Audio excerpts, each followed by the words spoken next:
Just, is he here? Collared is a routine that I've been performing for over a decade. It's funny, it's memorable, and it involves the audience. You get all of the gimmicks you need, and they've been redesigned to make the trick easier and better than ever. Collared 2 is easy. You can perform it in cabaret or stage, and most of all, it's fun to do. I could talk about Collared 2 all day long, but the best way for you to know what a great routine it is to watch a performance. Have a look at this. Oh, thank you. Thank you very much.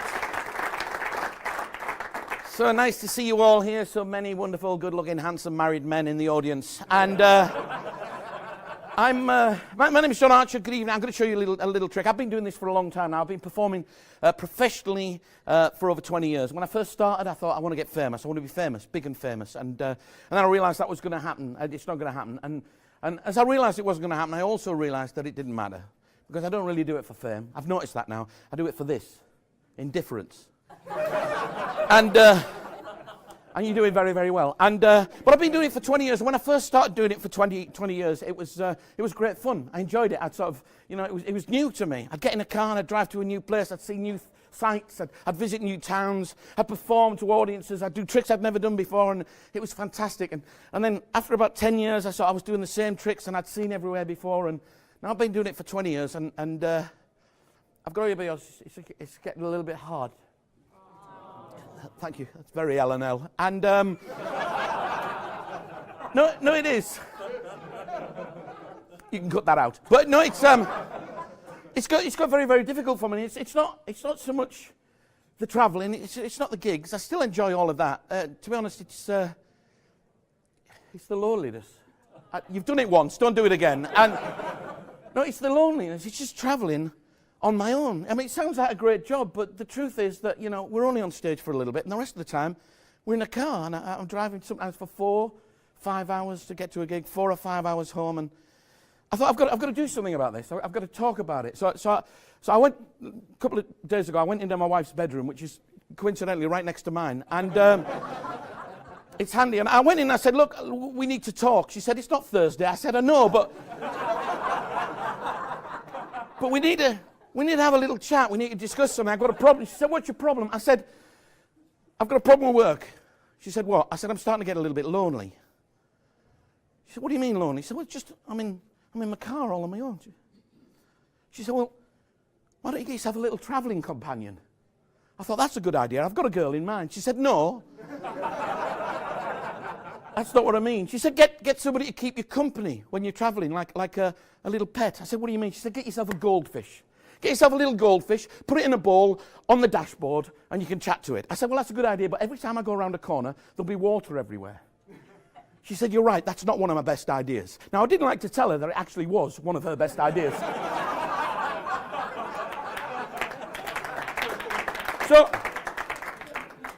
I said, that won't work. She said, you're right, get yourself a little dog, a little chihuahua, a little puppy, keep it in the glove compartment. And I said, that won't work, it'll die. I'll have to leave it, the heat, and I have to leave windows open, it's insecure. So why don't you get a pretend pet, a little surrogate pet, something that you can pretend is real, and it'll be a companion, like those little Tamagotchis that kids used to keep in the pocket and feed and things. I thought that's a good idea. So yesterday, I went to Toys R Us, and I bought this little fella. I know, I say fella, I mean, to be honest, with stuffed toys, it's always difficult to tell, you know what I mean? They might just be saving on fur, I don't know, but And he's a happy little soul, as you can see. He's probably a mentalist. And I thought, wouldn't it be nice if he became part of a bigger family? So that when I'm traveling with him, I don't just think of him. I think of you and you and you and you.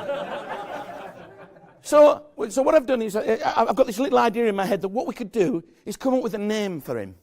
And then, as I'm travelling, I'll think of the name, and I'll think of you, because we'll have all come up with this name together. And when you think of me, you won't just think of me, you'll think of him and the name that we came up with. And in some strange, bizarre, little, out-of-sense world, we'll be family. Can we do that? Can you look like you're interested in doing that? So what I've done, I thought we'd do it properly. I've got some birth certificates here, right? I made them up myself. It's just all pretend. It's just nonsense. You don't have to have reasons for doing every magic trick. And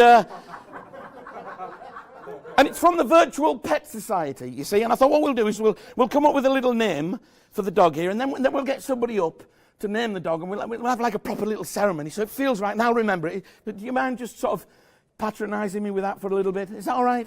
So I'll tell you what we'll do. We'll in true mentalism style, I'll throw one of these birth certificates over my shoulder, right? And whoever catches it, you're going to give me a letter, all right? And then you throw it into somebody else, and they give me another letter, and slowly a name evolves, or is created, depending on your theology. I don't mind which, let's not argue, but it's important that you sort of obey the rules of the English language to a certain extent. So obviously if somebody gives me a P, I don't want the next person giving me a P, otherwise he ends up with a stutter. It's not a great start in life.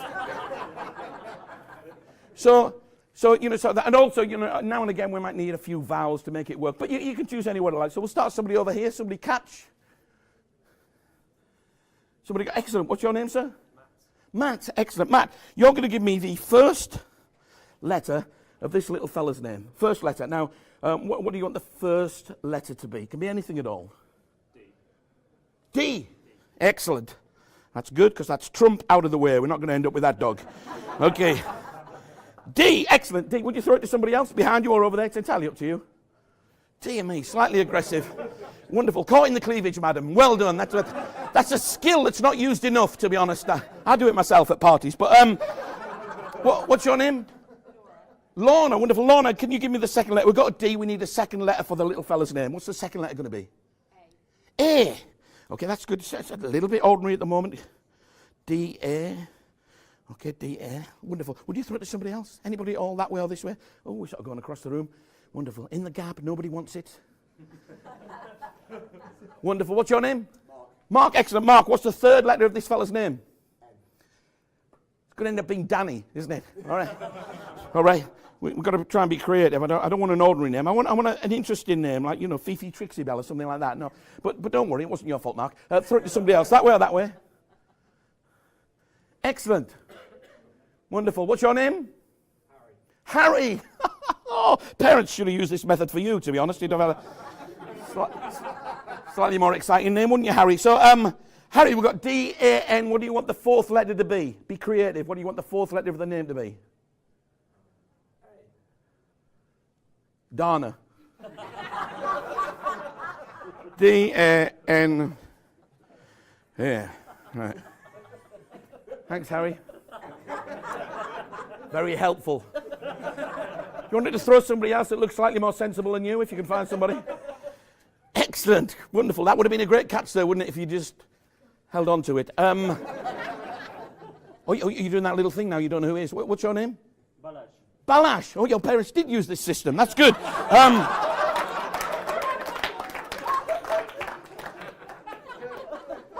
Balash. You sounded like an accident in a little Middle Eastern airport. Balash, what do you want the fifth letter to be of this name? We've got D-A-N-A. What do you want the next? It can be the last letter, in fact. What do you want it to be? L.